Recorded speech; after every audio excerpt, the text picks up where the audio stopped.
Graça e paz do Senhor Jesus para todos. Como vocês estão? Glória a Deus por esse dia, né? Mais um dia de jejum na presença do Senhor. Mais um dia onde a gente pode deixar o Espírito Santo trabalhar na nossa vida e nos alcançar. Amém? Que esse devocional de hoje sua vida possa ser transformada e você possa receber cada vez mais da parte do Senhor. Bom, vamos compartilhar um pouquinho sobre Efésios capítulo 5, verso de número 15. Efésios capítulo 5, verso de número 15. Eu sei que a gente já leu esse versículo em outro momento, mas eu gostaria de compartilhar novamente uma outra percepção que a gente pode ter nesse versículo. Amém? Bom, Efésios capítulo 5, verso de número 15. Olha o que a palavra de Deus nos diz. Portanto, vede prudentemente como andais, não como necios, e sim como sábios, remindo o tempo, porque os dias são maus. Por esta razão não vos torneis insensatos, mas procurai compreender qual a vontade do Senhor. Qual a vontade do Senhor? Verso de número 18. E não vos embriagueis com vinho no qual há dissolução, mas enchei-vos do Espírito. O apóstolo Paulo é categórico dizendo, enchei-vos do Espírito. Há uma ordenança do Senhor para mim e para você, que nós devemos nos encher do Espírito. E ele diz o seguinte, olha, vê como a vida tem que ser prudente. Não ande como pessoas que vivem a vida de uma forma displicente ou de qualquer jeito. Mas ele diz o seguinte, vocês têm que aprender a remir o tempo. Sabe, remir o tempo é você cuidar daquilo que Deus te deu precioso aqui, enquanto estamos aqui. É justamente a nossa vida. Se nós temos uma certeza é que ou Jesus volta e nós nos encontramos com ele nos ares, ou um dia nós vamos morrer. Ou um dia nós vamos falecer. E o apóstolo Paulo diz que nós devemos andar de forma prudente, remindo o tempo. Isso significa cuidando do tempo que Deus te deu. Cuidando do tempo que Deus te deu. Cuidando do momento em que você está vivendo. Essa é uma vida e essa é uma chave da vida cheia do Espírito. Uma vida cheia do Espírito procura viver o presente de Deus. O presente de Deus hoje. Procura viver, não, preocupado com aquilo que se passou ou com o passado. Sabe, quem vive do passado entra em depressão. Sabe o que é depressão, em outras palavras? É excesso do passado. A depressão, ela pode surgir na nossa vida fruto, de situações negativas que aconteceram. E a gente traz para o presente essas experiências negativas do passado, experiências negativas do passado, a gente traz para o presente e isso promove dentro de nós angústia e desespero.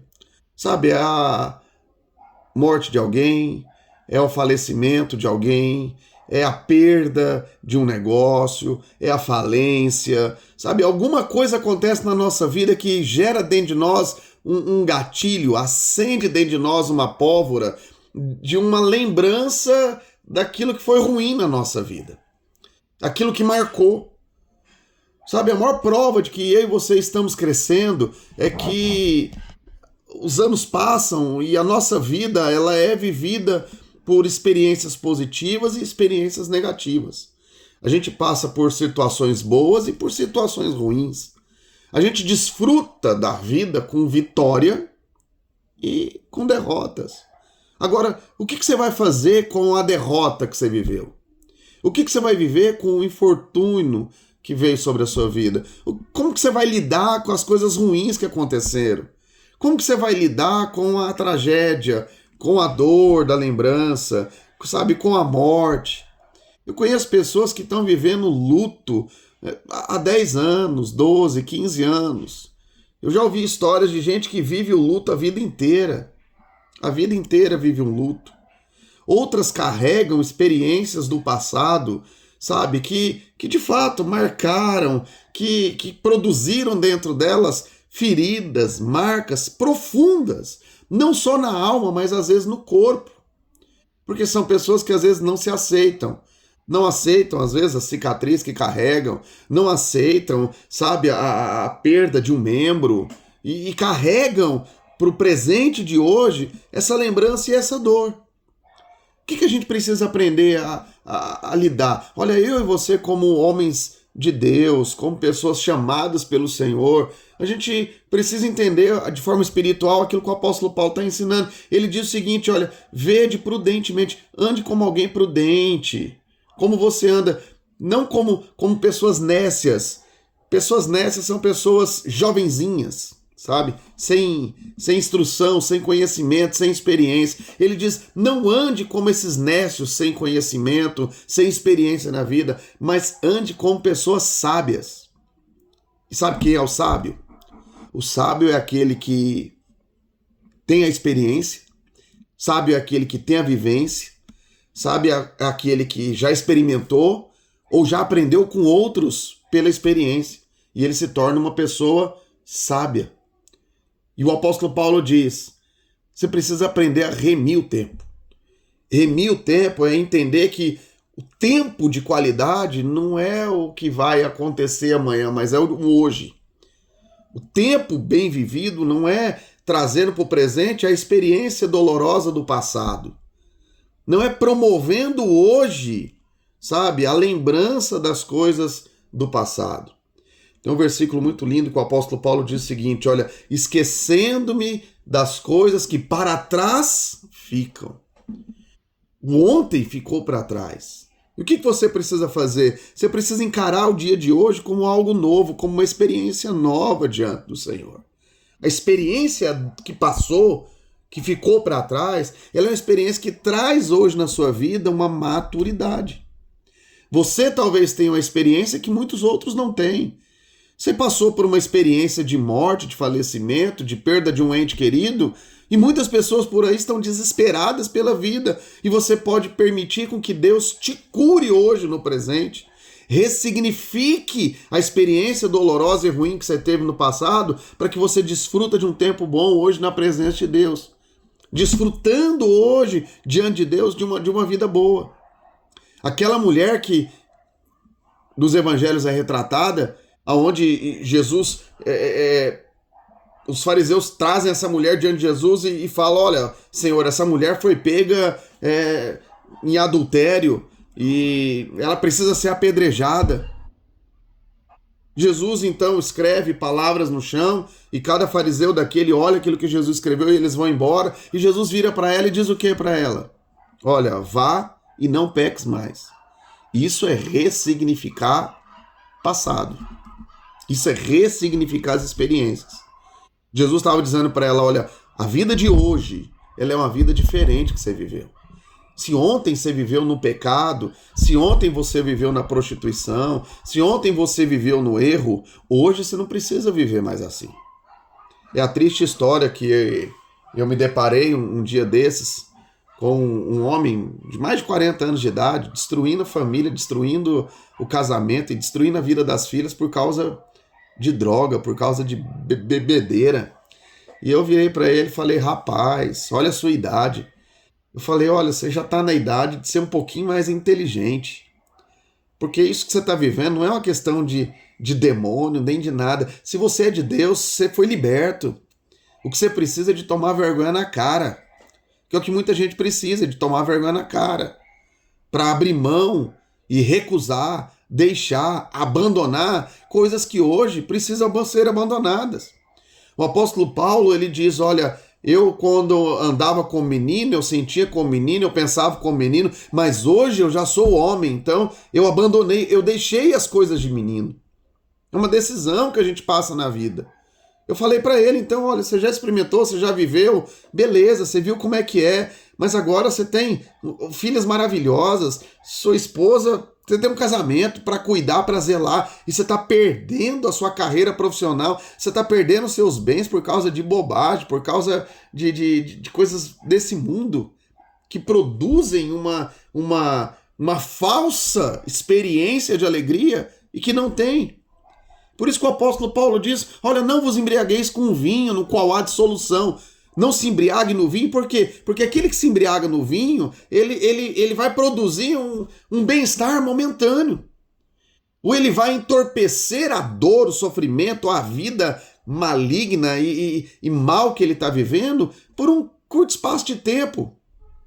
Por aquilo que o álcool vai produzir na vida dele. Mas o apóstolo Paulo diz, quer saber qual que é a vitória da vida? É aquele que se enche do Espírito. Em outras palavras, é aquele que se enche de Deus. Entende? Você precisa aprender a remir o tempo. E remir o tempo é aprender a cuidar do presente hoje. Aprender a cuidar do presente. E você cuida do presente ressignificando as experiências ruins do passado. Ressignificando na sua vida as experiências com que qual você passou. Lembra que eu disse ontem no nosso devocional? Se você não escutou, volte um dia antes no que está no YouTube aí para você ouvir. Sabe, Pedro caiu em pecado. E Jesus o tinha alertado que ele faria assim. Mas quando o Senhor ressuscitou e apareceu para os discípulos, a Bíblia diz que Jesus mandou chamar os discípulos e chamou pelo nome de Pedro. E não usou nem o nome de Simão. Na hora de Jesus anunciar o pecado de Pedro, Jesus o chamou de Simão. Mas na hora do Senhor restaurá-lo, o Senhor não chamou de Simão, mas o chamou pelo nome Pedro. Por quê? Porque aquilo que passou, passou. O pecado de Pedro foi para que ele pudesse se ver.